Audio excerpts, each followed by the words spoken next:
नमस्कार किसान भाइयों, welcome to my YouTube channel farming with Piyush. किसान भाइयों, यदि आप सब्जियों की खेती करते हैं या सब्जियों की खेती करना चाहते हैं, यह वीडियो हमारे दोनों प्रकार के किसान भाइयों के लिए है। आज मैं आपको बताने वाला हूं कि यदि आप बेड या मांदा विधि से सब्जियों की खेती करते हैं तो उससे आपको कौन कौन से फ़ायदे होने वाले हैं। तो इन सब के बारे में आज आपको बताने वाला हूं, तो वीडियो को बिना स्किप किए अंत तक ज़रूर देखिएगा। तो किसान भाई शुरू करते हैं। सबसे पहले तो यदि आप बेड या मांदा विधि से खेती करते हैं सब्जियों की, तो उससे होता क्या है, जो आपकी मिट्टी होती है उन सभी का प्रॉपर डिस्ट्रीब्यूशन, यानी कि जो मिट्टियों का सही तरीके से बिछाव आपके खेतों में होता है, जिससे आपकी सब्जियों की पैदावार बहुत ही अच्छी हो जाती है।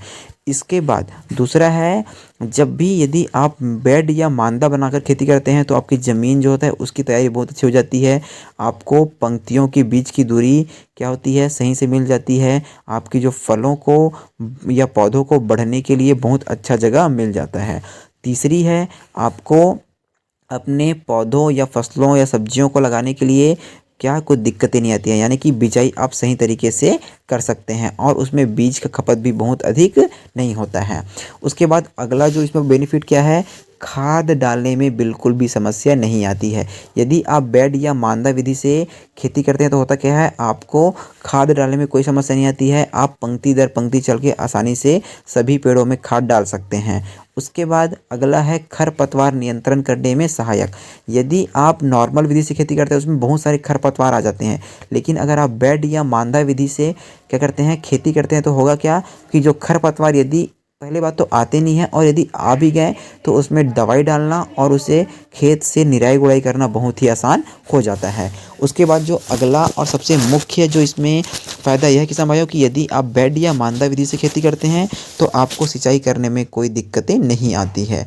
उसके बाद अगला है पौधों की देखभाल करने में, यानी कि यदि आप बेड या मांदा विधि से क्या करते हैं, खेती करते हैं, तो आप सभी फसलों तक आसानी से पहुंच सकते हैं। यानी कि आप यदि फूल गोभी बोलें या कोई भी सब्जियों बैगन बोलें, तो आप उसके एक एक सब्जियों के पास जाकर देख सकते हैं उसमें कौन कौन सी दिक्कतें आ रही हैं और उसका रोकथाम जो है सही समय पर कर सकते हैं। उसके बाद किसान भाइयों अगला जो है, यदि आप बेड या मांदा विधि से खेती करते हैं, सब्जियों की खेती करते हैं, तब उसमें कीट लगने की चांसेस बहुत कम होती है। इसका कारण क्या है कि जब बेड या मांदा विधि से आप खेती करते हैं तो क्या होता है, सभी फसल एक नॉर्मल दूरी, यानी कि एक करेक्ट दूरी में लगी होती है, जिससे क्या होता है इसमें कीट जो है आना एज़ कम्पेयर टू नॉर्मल खेती से क्या होता है, थोड़ा सा कम हो जाता है, यानी कि आप कीटों से बचाव कर सकते हैं। उसके बाद सबसे आखिरी इसमें एक फ़ायदा यह है किसान भाइयों, फसल की कटाई करने में। यदि आप नॉर्मल विधि से क्या करेंगे, खेती करेंगे, तो आपको फसल काटने में दिक्कत होती है, परंतु यदि आप बेड या मांदा बनाकर सब्जियों की खेती करते हैं तब आपको फसल कटाई में बहुत आसानी हो सकती है, जिससे आपको मज़दूरों की जो समस्या है उससे दूर हो सकते हैं और मजदूरी भी इसमें बहुत ही कम लगने वाला है। किसान भाइयों, मुझे लगता है कि आप इस वीडियो को देखकर समझ गए होंगे कि अगर आप बेड या मांदा विधि से अपने सब्जियों की खेती करते हैं तो आपको बहुत सारे फ़ायदे होने वाले हैं।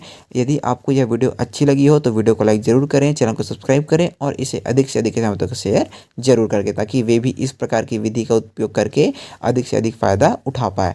धन्यवाद। जय हिंद, जय भारत, जय छत्तीसगढ़। छत्तीसगढ़िया सबले बढ़िया।